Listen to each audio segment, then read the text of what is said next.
ओम नमस्तेभ्यः। ओम नमस्तेभ्यः। ओम नमस्तेभ्यः। अहिंसा परमो धर्म की। आचार्य गुरुवर श्री कुंद कुंद भगवान की। आचार्य गुरुवर श्री ज्ञान सागर मुनि महाराज की।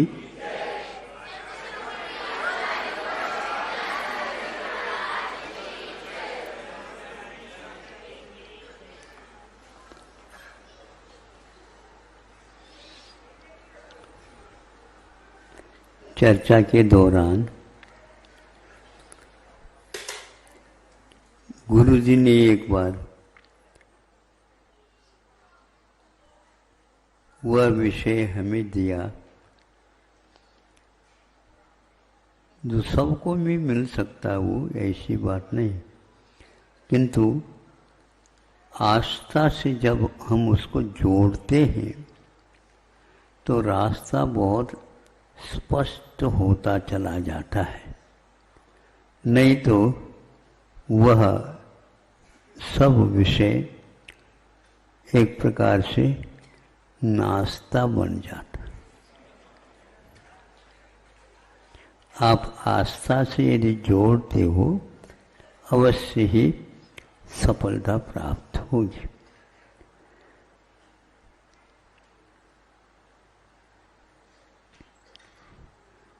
क्योंकि बनारस की बात है,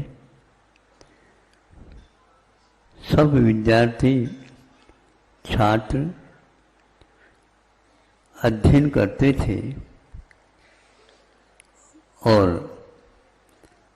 रात में वैसे ही एकांत हो जाता है, सब लोग शयन कर जाते हैं, तो विद्यार्थियों के लिए बहुत सुविधा मिलती। अध्ययन करके विद्यार्थी छात्र आए, सो गए,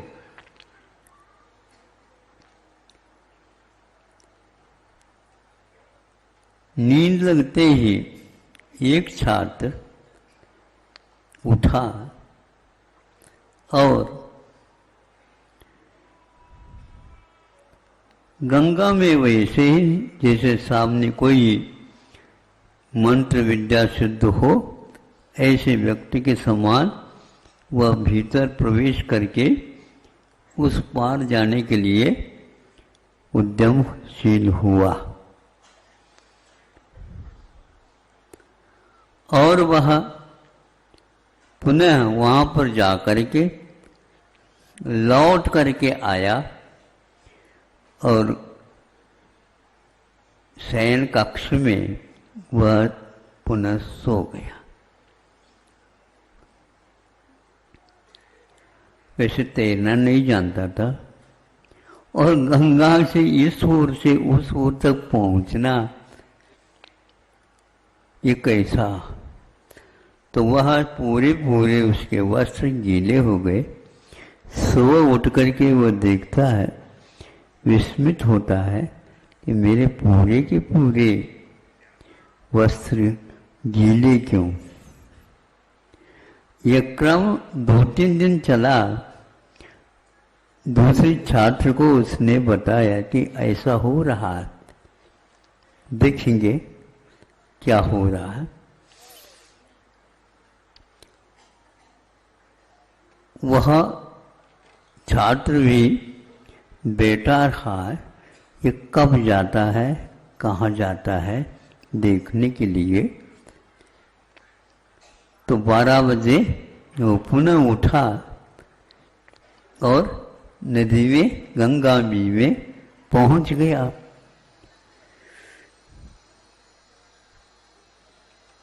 दूसरी छात्र जो किनारे पर बैठा था वो कहता है कि ये तो अब डूब जाएगा, क्योंकि तैरना तो जानता नहीं, अभी कैसे जा रहा है ये। इसने आवाज लगा दी। योग की बात है, उसको निद्रा भंग हो गई और वो डूब गया। अब हमें अपनी आस्था के नेत्र खोलने चाहिए। सामने सामने जो दिख रहा है गलत तो नहीं हो सकता, फिर भी हम उसको स्वीकार कैसे करें? यदि भूत लगता है, देव का प्रभाव होता है, तो डूबता नहीं, तो पार होकर के आ जाता। 2-3 दिन यह आता गया जाता गया, उस समय क्यों नहीं डूबा, आज क्यों डूबा? ज्ञात हुआ बाद में निद्रा में ऐसे कार्य हो सकते हैं। तो निद्रा भी अच्छा है, जागने के अपेक्षा से निद्रा भी अच्छा है। ऐसा कार्य हो सकता है, लेकिन डूबने का कार्य भी हो सकता है। जो जागता है स्वयं भी पार होता है और दूसरों को भी पार लगा सकता है। इसलिए हमें जागृति देवता की सेवा वैयावृत्ति और उसकी चरण सानिध्य हमेशा हमेशा प्राप्त कर लेना चाहिए। और दूसरे कोई व्यक्ति होते इसके बारे में ये सोचते ये सब देवों के करामात हैं। अब विज्ञान क्या इसके बारे में सोचेगा? ये प्रश्न है। कुछ ऐसे प्रश्न शंकाएं हैं विज्ञान ने बांध बूंद करके रखा और उसके लिए घोषित कर दिया ये मनगढ़ंत है।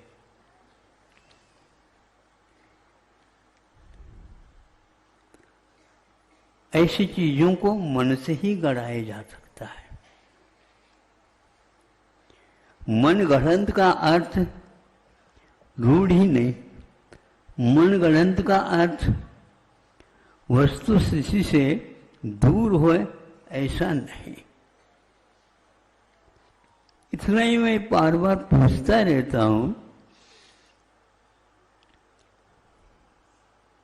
यदि ये दर्शन का विषय है, ये पौराणिक है या और गुरुओं के द्वारा बताया हुआ है, इसके पीछे कोई शोध प्रबंध आदि आदि नहीं हुआ, मंथन और आलोड़न आदि कुछ नहीं हुआ, इतना तो हम अवश्य सुन लेंगे, समझ लेंगे। किंतु यह अप्रामाणिक है ये कहना एक प्रकार से साहस का काम होगा। अथवा यूं कहना चाहिए, विज्ञान की कसौटी भी तो होना चाहिए। विज्ञान को कसो या दूसरी वस्तु को कसो, कसौटी तो चाहिए। लेकिन ये ध्यान रखें, कसौटी की भी प्रमाणिकता अपने आप में हुआ करती है। जब तक बैंकों में सोना रख कर के पैसा लिया जाता था, निकाला जाता था, जिसको आप कुछ भी कह दो, लोन आदि आदि, हाँ, तो यह सोना रखा जाता था। और यह सोना है क्या नहीं, बैंक वाले ये नहीं जान सकते।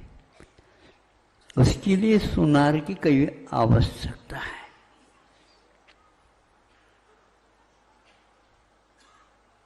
और वो बैंक वाले इस कसौटी के पाषाण को कस करके देखते ये सोना है क्या नहीं। क्योंकि वैज्ञानिक होगा दूसरे विषय में, किंतु स्वर्ण पहचान के क्षेत्र में उसका कोई भी पहुंच ही नहीं है। और जब कसौटी की लकीर को देखते हैं, सोनार वहीं पर बैठा है और वो कहता है इस लकीर को थोड़ा सा इधर से और थोड़े से विशेष रूप से खींचो तो बात अलग बनेगी। जब खींचा तो वह अलग और गुणवत्ता को लेकर के शुद्ध हुआ। सामने वाला बैठा है वैज्ञानिक, ये आपने कैसे करा? अभी कुछ नहीं। हम प्राय करके जागृत अवस्था में कम काम करते हैं और सोते सोते बहुत काम कर जाते। देखा देखी जिसको बोलते, देखा मैंने देख लिया। अब देखी का अर्थ क्या होता है बोलो? ये उसके साथ देखा का समर्थन करने वाला देखी है। बेस नहीं है तो बेसमेंट बनाना पड़ेंगे ना, क्या बात हो गई? कोई धरती पर बेसमेंट बनाता है, कोई ऊपर उठ करके बनाता है। अब कौन सा चाहते हो बताओ? यहां पर भी बेसमेंट है, यहां पर भी बेसमेंट है। कि जल के ऊपर भी हम रह सकते हैं और जल में भी रह सकते हैं। अब एक और है, हम जल के ऊपर से भी वायुमंडल में भी रह सकते हैं। जैसे विमान की ओर आपकी दृष्टि चली जाए, अपने आप ही ठीक हो जाए। विमान को बनाने से पूर्व में पक्षी का अध्ययन कर लिया गया। ध्यान रखो, ये क्या है? उसके पंख, उसके शरीर की संरचना आदि आदि वैज्ञानिक आविष्कार के आधार स्थल थे। ठीक उसी प्रकार बनाया उन्होंने। तो वह जिस प्रकार रह सकता है उसी प्रकार आप वायुमंडल में भी बिना आधार रह सकते हैं। हाँ, तब रह सकते हैं जब आप दुनिया में होते हुए भी दुनिया से कोई मतलब नहीं रखते हैं। जब तीव्र गति से चलाते हैं वाहन को, तो उस समय एक बार हमने उसी ड्राइवर चालक के पास बैठा था। ये क्या करता देखो, तो उनकी आंखों की पलकों की ओर मैंने देखा, उसकी पलकें हमारे जैसे जल्दी जल्दी झपकती नहीं थी। ये क्यों? क्योंकि यदि इसकी गति झपकने की जल्दी नहीं करते हैं तो संभव है उसी बीच में एक्सीडेंट भी घटित हो सकता है। उस समय उसके श्वासोच्छ्वास की प्रक्रिया भी बदल जाती है। आप जैसे धीरे धीरे श्वास लेगो तो गड़बड़ हो जाएगा। श्वास भी, आंखों के पलके भी, और चित्त की गति कहाँ है बताओ? चित्त की गति कहाँ है? सोच रहा है। जैसे कोई व्यक्ति अच्छे आधुनिक, हाँ हाँ ठीक, और नीचे एक पत्थर आ गया, ठोकर खा गिर गए। अब हम पूछना चाहते हैं कि नींद लग गई थी? क्योंकि चित्त या तो मोबाइल सुनेगा या तो सड़क को देखेगा, ये पक्का है। जैसे जैसे गहराई में उतरेगा वह पार कर जाएगा गेय को, तो जानने योग्य है उसको भी। ये पक्का, बिल्कुल पक्का। ऐसा क्यों होता है? ऐसा इसका एक प्रकार से स्वभाव है, प्रकृति है। आपकी दृष्टि में इतनी तेज गति आ सकती है तो उस समय ये घटित हो सकता है। हर एक व्यक्ति की वश की बात नहीं है। जब ऊपर उठेंगे उस समय में भी हमारा, जैसे घोड़े के ऊपर सवार होने वाला व्यक्ति घोड़े के ऊपर बैठता नहीं, घोड़े के ऊपर उसके जो ऐलान है उसके ऊपर हाथ रख करके ऊपर उठता है और हवा में वह भागता रहता है घोड़ा, और वह किसी प्रकार से अपने गुरुत्वाकर्षण को छोड़ता नहीं, नीचे आ नहीं सकता। और आप बैठ गए, ऐसे ही हाथी के ऊपर थोड़े बैठना है, ये तो घोड़े के ऊपर सवार होना है।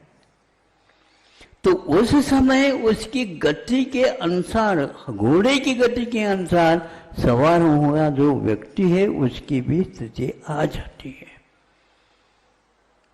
अन्यथा यह कार्य हो नहीं सकता। ये एक दिन की बात नहीं, किंतु कई दिन व्यतीत हो सकते हैं। आपकी एकाग्रता सब कुछ काम करती है। एक आप हैं लेकिन आपका चित्त एक नहीं है। बच्चों को कहा जाता है, बच्चों यदि सीखना है तो इधर उधर की बातें बंद कर दो। तो बंद करता है तो यह हासिल होता है उसको, और यह आसानी से भी हो सकता है। लेकिन नियम यही है कि आप उसमें समर्पित होकर के कितना एकाग्र हो जाते हैं वह आधारित। तो आज वह सोने का ज्ञान जब वहीं पर बैठा था, सुनार हुआ कहता है हमारे हाथ में दे दो, और जो लकीर के माध्यम से उसने सोना है, लेकिन कितना है अनुपात से उसको भी बता सकता है। और अंजलि में उस सोने के बिस्किट को लिया, यूं यूं कर रहा है। ये क्या है? हाथ में तराजू है। तराजू को तो हम सुनते थे 2 पाल्टी चाहिए, लोकतंत्र को चुनने के लिए कम से कम भी 2 पार्टी चाहिए। तो तराजू में एक ही पार्टी कैसे तोला जा सकता? ये देखो सुनार के हाथ में एक ही पार्टी है, और वह यूं यूं कर दिया, इसमें 5 तोला सोना है। ऐसे ही बोलता होगा। कैसे बोलता है? हिंदी भाषा में बोलूं या कर्नाटक भाषा में बोलूं? हाँ, तो नहीं, इसके सही वेट तो इंग्लिश जानने वाला ही जान सकता है। भारतीय वासो, अब तो जागृत हो जाओ, अब तो सोचो। युग चला गया किंतु पीछे चला गया, आप आगे नहीं हो पाए। ये कैसे आपने कहा नहीं, जो रहा है उसी को बताया। हम इसके ऊपर विश्वास नहीं कर सकते, ये बात अलग है। नहीं करना है ये बात अलग है। हो ही नहीं सकता, ये ऐसा नहीं कह सकते आप, क्योंकि किसी को सिद्ध करने के लिए आपने हेतु उसको सदोष सिद्ध कर दिया, हो जाएगा, लेकिन हेतु को सदोष सिद्ध करना आपके वश की बात नहीं है। हेतु तो हेतु होता है। बरसों लग जाते हैं तब कहीं जाकर के न्यायालय में न्याय मिलता है, क्योंकि वह सत्य तक पहुंचने के लिए हेतु सक्षम है क्या नहीं, ये देखा जाता। जब वह अपने हाथ में लेता है तो बताता है, दूसरे को ऐसे ही ले लिया और वो भी बता दिया, ये भी इसमें कितने हैं, इसमें 5-10 सौदा है, इसमें आधा किलो है, यह जो बता रहा है यह उसका अनुभव है। हाथ में अनुभव है क्या? ये भी बताओ। यूं यूं कर रहा है, लेकिन चित्त यहां पर है और उससे वह ज्ञात कर रहा है, यह बता रहा है 10 तोला है। ज्ञान में नहीं बैठता, अनुभव की बात बाद सामने सामने आ जाती है। हाँ, तो यह साइंस आज जो आपके सामने है वह अनुभवहीन है। उसके लिए कसौटी के पाषाण चाहिए, उसके लिए यह अनुभव भी चाहिए, उसके लिए और भी चाहिए। और क्या है महाराज? और क्या चाहिए? और कुछ नहीं, अग्नि की परीक्षा है। जैसे सीता को शीलवती घोषित करने के लिए वह पर्याप्त हो गया। अग्नि की परीक्षा क्या करती है? अग्नि बता नहीं रही है, अग्नि तो जो सामने आएगा उसको जला देगी। तो वह बिस्किट को भी, सोने की बिस्कुट उसने जला दिया, जलाने के उपरांत पानी पानी हो गया। उस पानी के माध्यम से समझ लिया कि इसमें इतना सोना है और इतना बट्टा है। ये बट्टा सहित जो आप खरीद रहे हैं, धोखा खा रहे हैं। अब तो सुन लिया, चीन ने ऐसा कैसा, जो सही सोने की बिस्किट है उससे भी आगे के बिस्किट तैयार कर दिया। आप डुप्लीकेट कह रहे हो, वो डुप्लीकेट है ही नहीं। हाँ, छिट करो, कहने मात्र से नहीं, ये सब गलत है। उसके उस अनुभव को, उसके उस चीज को आप कौन से हेतु से गलत सिद्ध कर रहे हो? उसके लिए आपको और कुछ, क्या बोलते हैं इसको, पापड़ बेलना पड़ेगा। भैया इसके पीछे हमने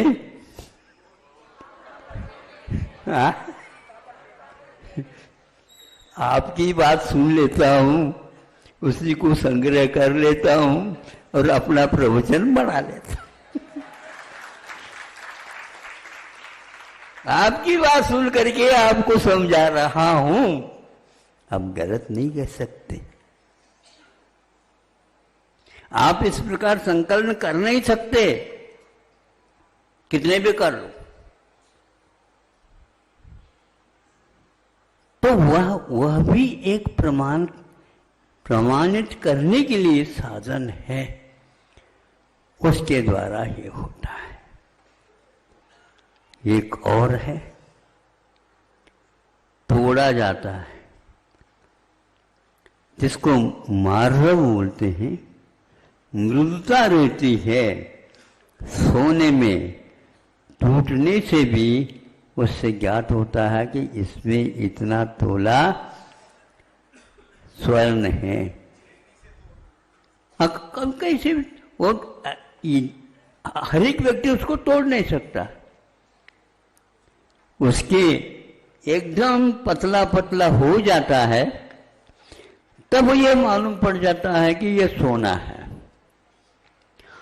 हर एक इतनी पतला नहीं हो सकते धातु जो स्वर्ण में आता है, तभी तो यह पानी चढ़ा हुआ है, सोने का पानी चढ़ा हुआ है, नहीं इसके ऊपर बर्क लगाया गया है। अब वो चांदी का भी बर्क होता है और का भी बर्क होता है, किंतु सोना जब बनता है वह जो बर्क बनाया जाता है उसका पतलापन कितना होता है इसको भी नापा जा सकता है। तब ये ज्ञात होता है कि हाँ ये है। साधन निर्दोष हो तो निर्दोष साध्य को वह सिद्ध करता है। साध्य के साथ अविनाभाव संबंध जिस हेतु का है उसको न्यायालय में पहले बुला करके कहेंगे पुरस्कृत करने के योग्य है ये व्यक्ति। क्योंकि कभी कभी न्यायालय में जो न्यायाधीश होता है वह भी कुछ पॉइंट चाहता है कि हम संदर्भ ग्रंथ से उठा लें। वकीलों के पास भी जज जाते हैं, बताते हैं, क्योंकि हमें जनहित के बारे में सोचना है। जिन्होंने वर्षों तक इस कार्य को किया है और वह संदर्भ ग्रंथ वैधानिक तो नहीं माने जाते, लेकिन वैधानिक को सिद्ध करने के लिए वो पर्याप्त है। साइंस के पास ये कोई चीज नहीं है। आगे बढ़ रहा है अवश्य आप लोगों के समर्थन के आधार पाकर, और आप तो वैज्ञानिक है ही नहीं, और ये लोग कह नहीं सकते कि आप वैज्ञानिक हैं, लेकिन फिर भी आपके समर्थन से वो बाजार में आ रहे हैं, खूब उनका माल बिक रहा है। क्या आप इस बात को स्वीकारने के लिए तैयार हैं?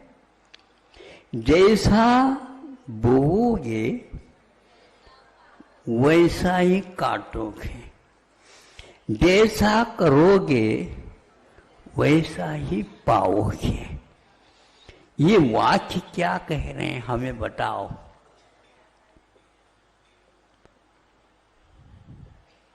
ये दार्शनिक वाक्य है क्या साइंटिफिक वाक्य है?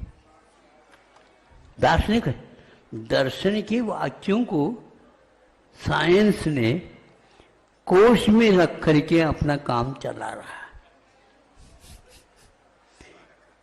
है, छुपा रखा है उसी बल पर, क्योंकि आपकी आस्था है जैसे बोओगे वैसे ही काटोगे।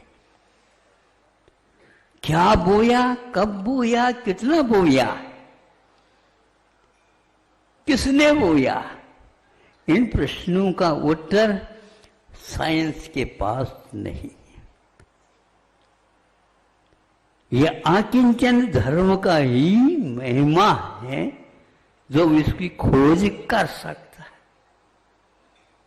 आस्था रखिए, इस बीज में अंकुर निहित है। ये बीज बोया गया, तो आप जो संवेदन कर रहे हैं ऐसे कौन से बीज है जिसको कब बोया था आपने पता नहीं। रो रहे हमने तो नहीं बोया है। ध्यान रखो, आपने बोया तो इसलिए आपको ही फल मिलेगा। ये विज्ञान ने भी स्वीकार कर। इसको थोड़ा सा एक सूत्र को वो तलस्पर्शी ज्ञान से जान लेते तो ये सारी जनता आपके ऊपर विश्वास कर लेती। लेकिन आज वह साइंस केवल काय का बना, व्यवसाय का एकमात्र बीज बन चुका है। इस बीज को आप अपने धरती पर, आस्था की धरती के ऊपर बीज बोओगे, कुछ पा नहीं सकोगे,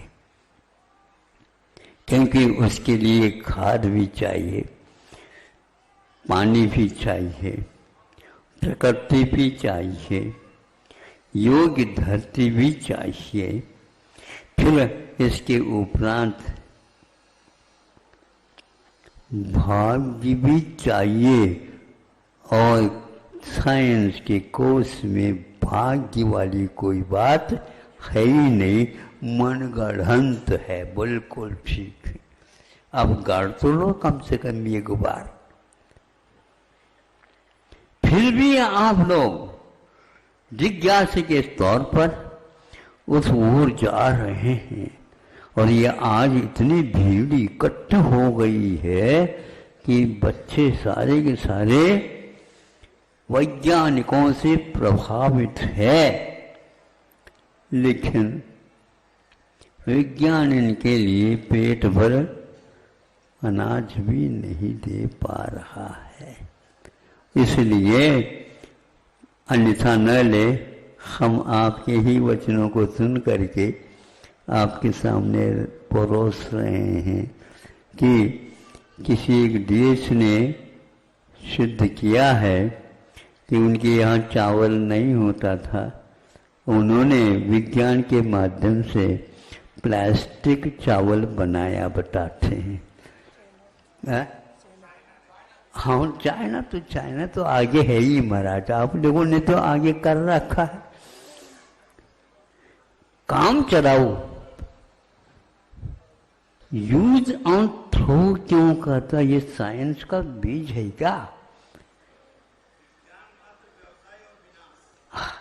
ठीक, आप विनाश कहे हो, दुनिया यही आपके बच्चे सारे विकास कह रहे हैं। अब इसके लिए क्या कहोगे बताओ? अब कुछ ही दिन के उपरांत सब कुछ वैरायटी आने वाले हैं, और उस समय आप लगभग पागल होने की ओर होंगे। महाराज अभी होते जा रहे, पूर्व भूमिका बन चुकी है। हाँ, नाशपति बस वो क्या करता और कुछ नहीं, ये लोग लेते हाथ में और कोई परखते नहीं, गंध लेते हैं बस, बिल्कुल नाशपति के ही गंध वाले वो प्लास्टिक के चावल पेट में भी जा करके अब सब कुछ बन रहा है, लेकिन यह जो खाया हुआ प्लास्टिक चावल है वह रक्त को पानी बना देता है, और आपके द्वारा बोया हुआ जो चावल है वो पानी को भी रक्त बना देता है। एक जीवन को ले रहा है और एक जीवन को खा रहा है। कौन सा चाहिए आपको? महाराज नहीं मिलता ये सब पीछे से, तो कम से कम ये तो खा ले, पेट में भर ले, पेट में कुछ तो डाल ले। ऐसा मत करो। यदि आप तपस्या करते हैं तो सभी जनता को और इस धरती को सुख की ओर ले जा सकते हो। देवलोग बैठे हैं प्रतीक्षा में, हम धरती के पूत थे, बीच में आकर के यहाँ पर रह गए।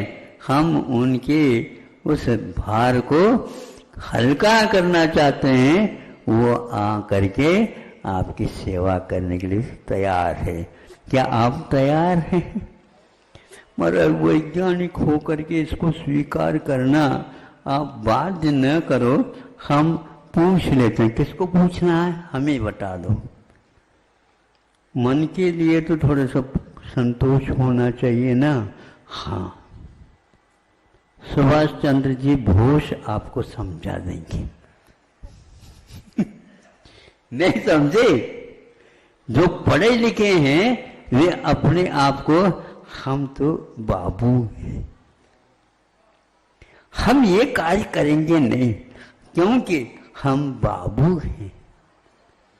ये पढ़ा करके लिखा करके इंग्लिश के माध्यम से माता पिता तो इसको पढ़ नहीं सकते, और आप कमाऊ बच्चे हो गए, काम हो गया। 70 साल में यह सौभाग्य नहीं मिला, कुछ ऐसा बोया था, उसके उदय के कारण आज ऐसे भी व्यक्तियों का समागम हो रहा है, हम लोगों को उपलब्ध हो रहा है, जो जनता के लिए एक प्रकार से बहुत बड़ा सहयोग दे रहे हैं। उनके वो तपस्या के ये फल है। धीरे धीरे आपको बात समझ में आ रही है कि किसी के तोल को निकालने के लिए 2 पालनी चाहिए, इसकी कोई आवश्यकता नहीं है, और आपको ऊपर पकड़ने की भी कोई आवश्यकता नहीं है, और आप उसको उत्तोलित करने की भी कोई आवश्यकता नहीं है, किंतु हाथों में उसको नचाने की भी कोई आवश्यकता नहीं है। हाथ को थोड़े बहुत कर लो, मालूम पड़ जाएगा। आज का व्यक्ति भी इसको समझ रहा है। दुकान में जाता है, गेहूं को 3-4 नमूने में देख लेता है, इसका क्या मूल्य है, इसका क्या मूल्य है, इसका क्या मूल्य है। ये तीसरे नंबर का जो क्रम में आया है गेहूं, इसका क्या मूल्य है, यूं यूं करता है, और इधर का भी ले लेता तो यूं यूं करता है। ये हल्का है और ये भारी है। ये हल्का है का अर्थ ये है इसमें आटे की मात्रा कम है और इसमें ज़्यादा है, तो इसका अर्थ हुआ हमारा हल्का यदि खा लेंगे तो पेट पुनः खाली हो जाएगा। हमें काम करना है शाम तक और सुबह से लेकर के 12 बजे तक, इसलिए हल्का मत ले, किंतु लेकिन स्वयं भारी मत बनो। हाँ, स्वयं भारी मत बनो, किंतु अच्छे आप खा खा करके मोटे और ताजे होना चाहते हैं, ये संभव नहीं है। हाँ, हल्का ही व्यक्ति, हाथी इतना भाग नहीं सकता जितना कि घोड़ा भागता है, इसलिए एलिफेंट हॉर्स ऐसा नहीं कहा जाता, हॉर्स पावर कहते हैं। इसलिए आप लोगों को पावर चाहिए, घोड़े के पास जाओ और उसका लिए हाँ, चने की दाल वह सीधा दबा लेता है, ये प्रिय है उसका, आप भी खा लो कुछ।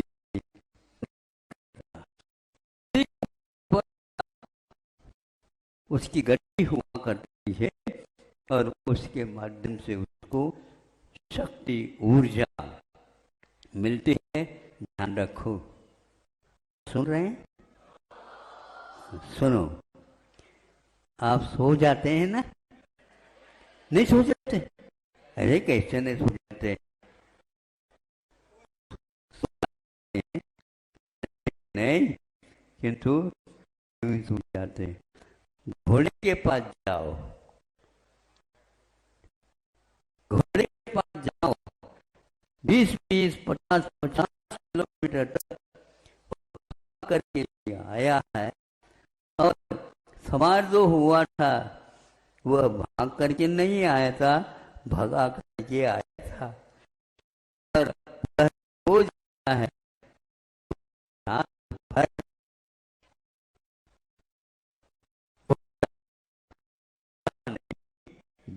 सोए भी नींद ली जा सकती है।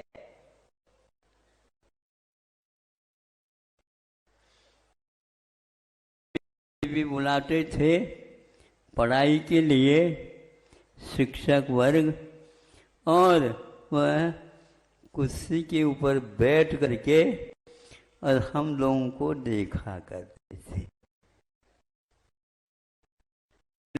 हमारे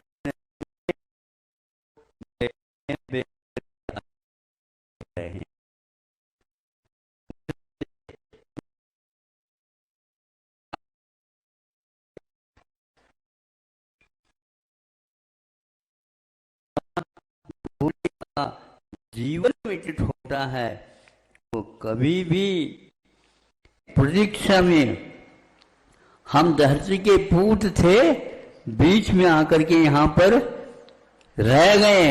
हम उनके उस भार को हल्का करना चाहते हैं, वो आ करके आपकी सेवा करने के लिए तैयार है। क्या आप तैयार हैं? मगर वैज्ञानिक होकर के इसको स्वीकार करना आप बाध्य न करो। हम पूछ लेते हैं, किसको पूछना है हमें बता दो। मन के लिए तो थोड़ा सा संतोष होना चाहिए ना। हाँ, सुभाष चंद्र जी बोस आपको समझा देंगे। नहीं समझे? जो पढ़े लिखे हैं वे अपने आप को हम तो बाबू हैं, हम ये कार्य करेंगे नहीं क्योंकि हम बाबू हैं।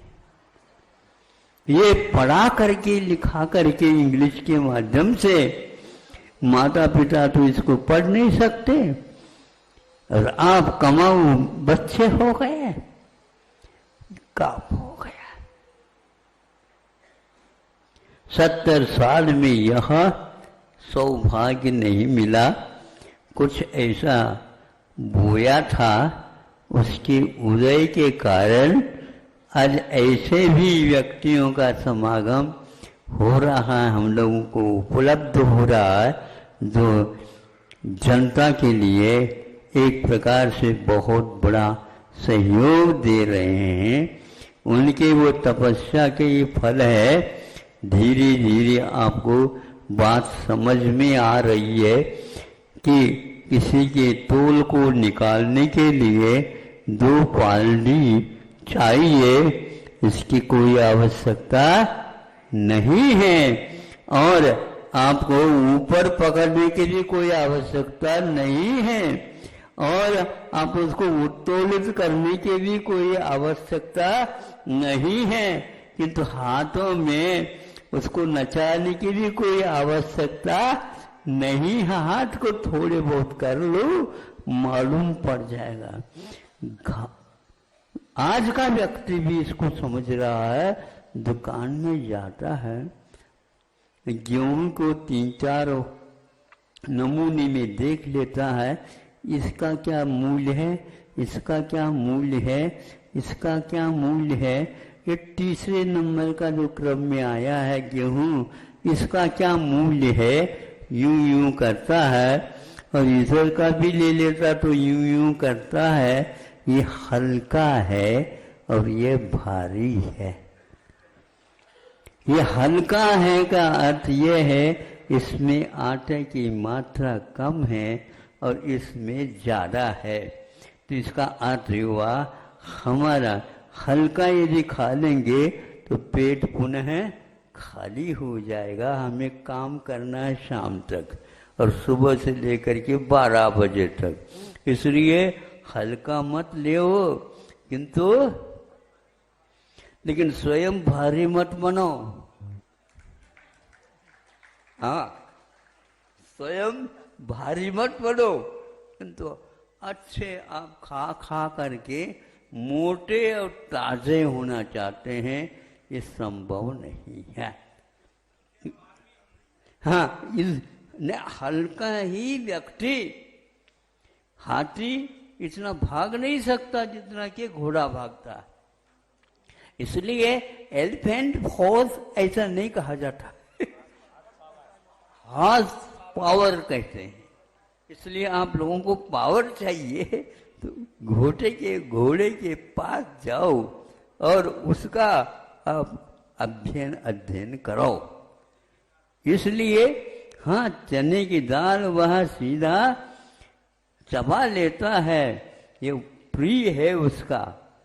आप ही खा लो कुछ भी, वो नहीं करता। उसी के ऊपर उसकी गति हुआ करती है और उसके माध्यम से उसको शक्ति ऊर्जा मिलती है। ध्यान रखो, आप सुन रहे हैं? सुनो, आप सो जाते हैं ना? नहीं सो जाते?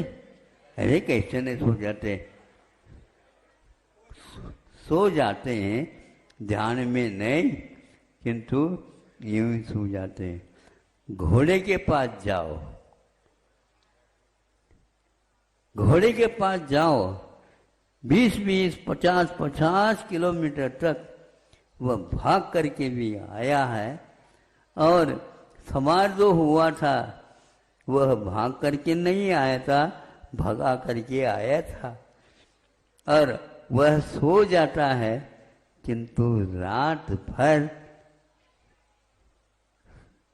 घोड़ा सोता नहीं, बिना सोए भी नींद ली जा सकती है।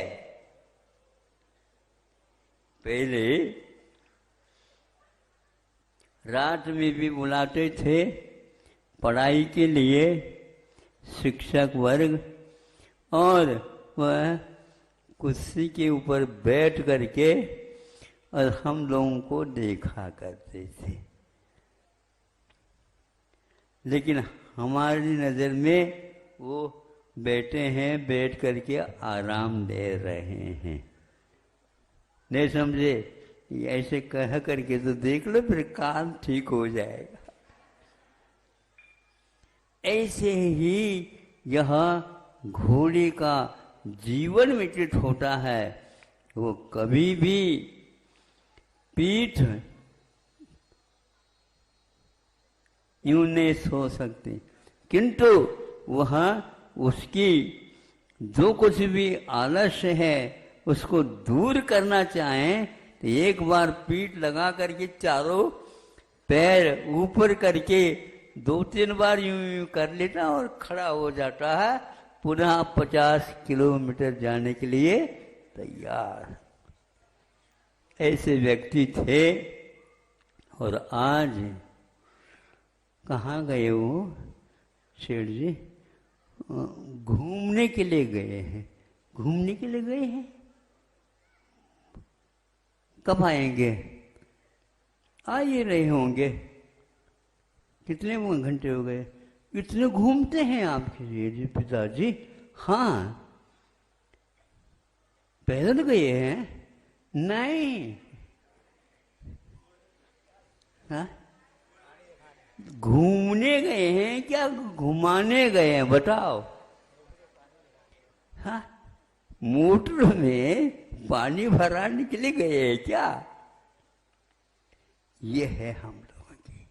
स्वयं जाइए, 7-8 किलोमीटर जा करके, शुद्ध हवा तक नहीं मिलती है। बड़े बड़े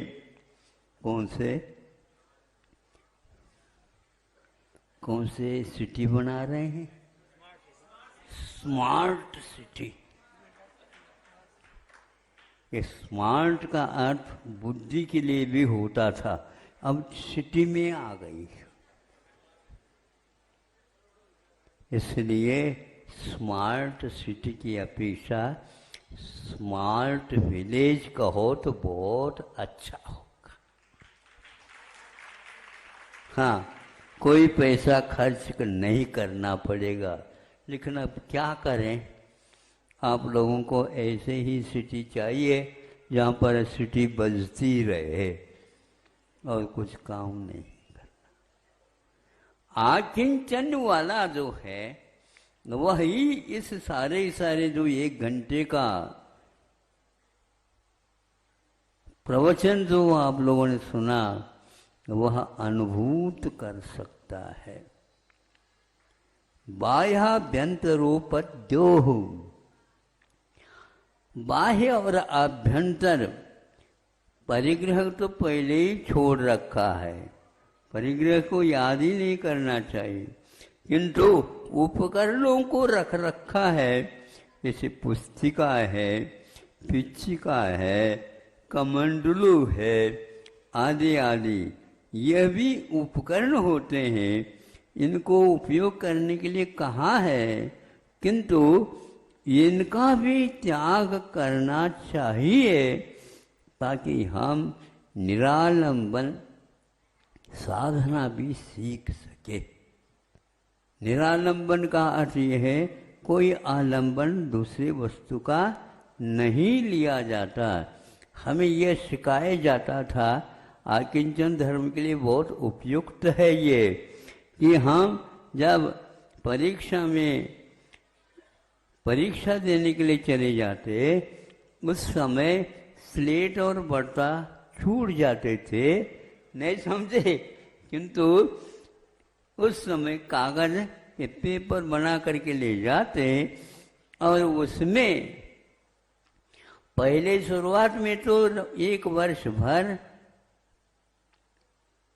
जो लाइन वाले कागज का उपयोग करते थे, किंतु जब वहाँ पर परीक्षा देना है, वहाँ पर उन लाइनों का अभाव होता था, कोरा कागज मिलता था, उसमें मस्तिष्क में, चित्र में वह लाइन आई है क्या नहीं, परीक्षा हो जाती थी। इसका नाम है आकिंचन्य धर्म। आप उस लाइन को भी मिटा दो और लिखना प्रारंभ कर दो, हाथ में वह एक साथ लाइन आ जाए, सरल रेखा जिसको बोलते हैं। सरल रेखा अभ्यास के द्वारा आती है, तो जिनके पास नेत्र नहीं भी हो वह सरल रेखा खींच सकता है। आधार पर उसके अतीत में अभ्यास ही उसका आधार होता है। तो बाह्याभ्यंतरोपद्यो हो, हमारे साधक गुरु लोग हम लोगों के लिए ये कह रहे हैं, भले ही आप वह लाइनदार कागज के ऊपर लिखो, लेकिन एक बार मन में ठान लो इसको भी छोड़ना है, तो परीक्षा के समय पर वो छूट सकता है। आपका समय धीरे धीरे हो रहा है, 4 मिनट शेष रह गया है और 1 घंटे का प्रवचन भी बहुत होता है। वर्तमान में बच्चों को 1 घंटे का वह विषय नहीं दिया जाता, बताते हैं। हाँ, 40 मिनट में और पूरा किया जाता है। इसका अर्थ ये है हमारे भी 15 मिनट अब कम होना चाहिए, क्योंकि इतने कम समय में भी आपको मैं ज़्यादा दे दूँ ये ठीक नहीं है, क्योंकि हमें चिंता है ये इन लोगों को पेट में गया, वो पचा क्या नहीं पचा। यदि बचा है तो गोली देनी पड़ेगी। बच जाएगा? कौन कैसे बच जाएगा बताओ? कैसे विश्वास हम करें? यदि आप औषध के साथ करते हो तो औषध लेने की कोई आवश्यकता नहीं है। अच्छे ढंग से चर्वण करो। जितनी बार आप उसको चर्वण करेंगे उतनी बार ही उसमें से जो पोटेंसिया, क्षमताएं और जो सुसुप्त शक्तियां बाहर की ओर आ सकती हैं। इसलिए आप कम खाते हुए और चर्वण ज़्यादा करते हैं तो शुगर की यानी शक्कर की कोई आवश्यकता नहीं। फिर क्या खाएं महाराज? गुड़ ले सकते हो, क्योंकि शुगर को वैसे ही वैज्ञानिकों ने घोषित कर दिया यह जहर है, किंतु है काला नहीं, सफेद है। सफेद जहर आज के वैज्ञानिकों ने सिद्ध किया और कहा, और फिर भी आप लोग इंसुलेंस क्या बोलते हैं, हाँ, अपनी एक हाथ से लगा लेते हैं, पेट में लगा लेते हैं और उसको ले लेते हैं। इसकी कोई आवश्यकता नहीं। आप विज्ञान की बात को भी मान नहीं रहे हैं, शास्त्र की बात भी नहीं मान रहे हैं, और शरीर का जो पुकार है उसके और भी ध्यान नहीं दे रहे हैं।